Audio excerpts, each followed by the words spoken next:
So in this video, we're going to learn about a few more HTML elements that are pretty common.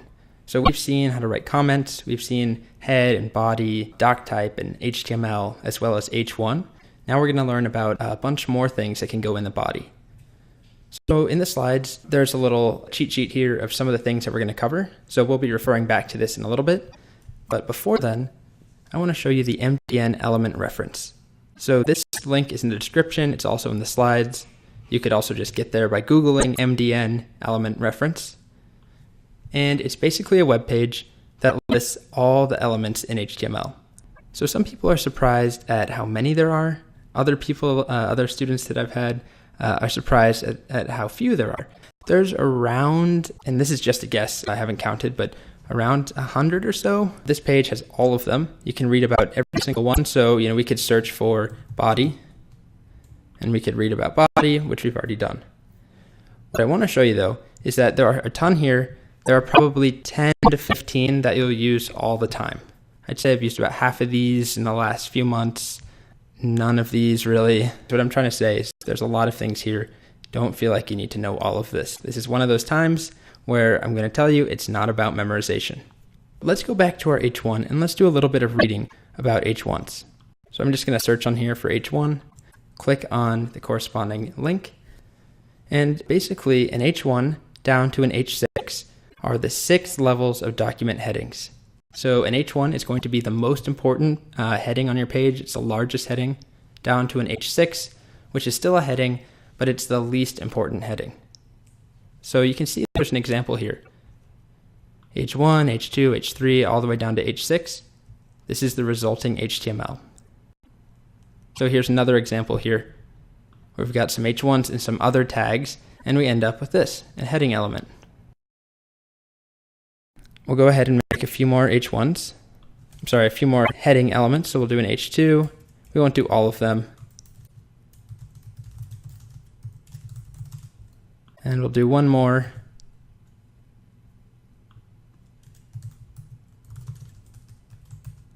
And let's change this to be an H3. Let's do actually H6 so you can see how small they get. And let's save that. Go ahead and open up our page again.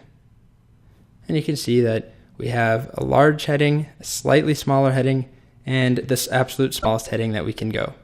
So one other thing about H1s and other headings is that they are something called block level elements. So what that means is each one gets its own line. So even if I put them all in the same line and I refresh the page, every one of them gets a separate line and pushes everything after it to a new line. So this is important.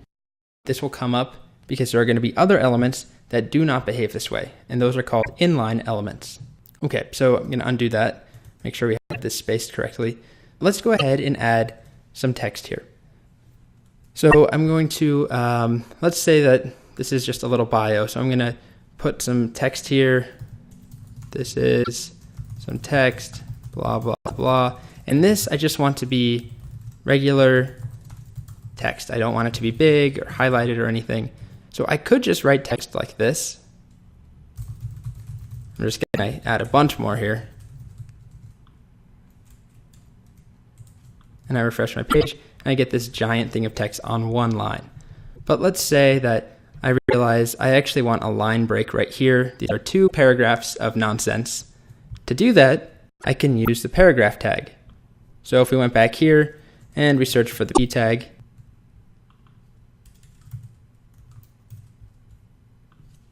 you'll see that the P tag is just used to represent a paragraph of text, and paragraphs are block level elements. So that means that they also go on their own line.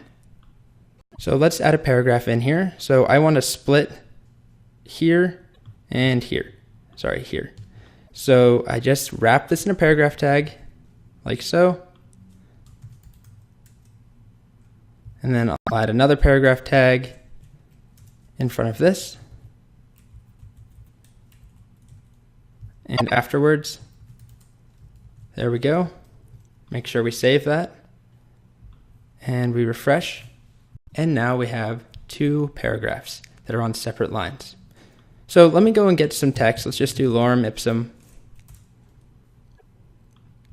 go to a generator, and let's just pull a bunch of text here and copy this over. So you can see when we have something longer like that, it's actually a paragraph. So it's not just one line, but it's a paragraph and it has spacing after it before the next paragraph.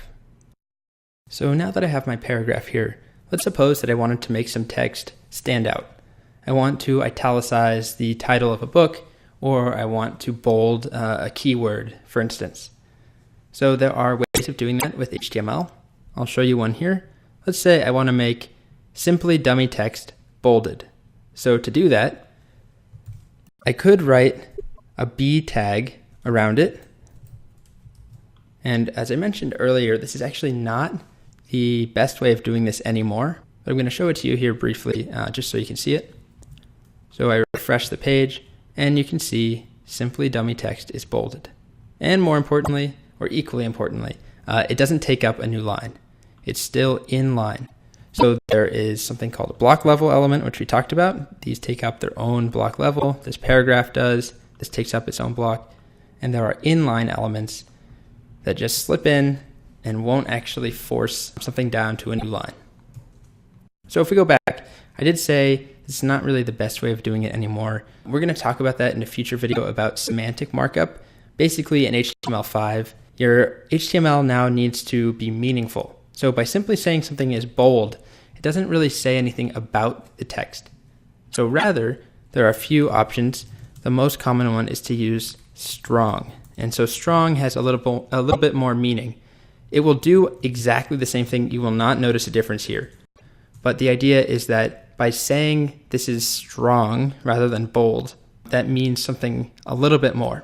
So you'll see in the future video really what this semantic markup is all about, what HTML5 is trying to do. But for now, just know those are two ways of making something bold.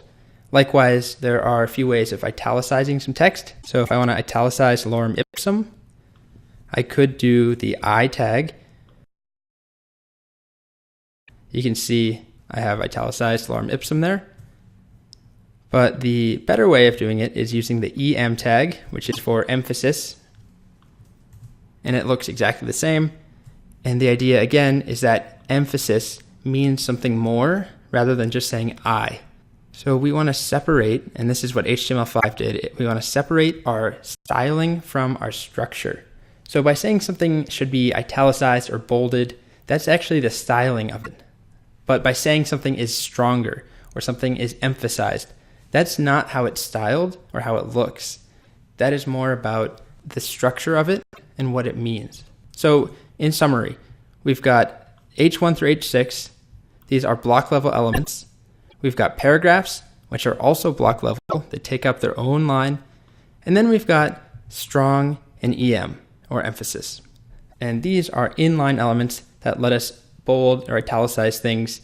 But really what they let us do is call something out for being strong or being emphasized. And our browser just decides to make it italicized or make it bolded.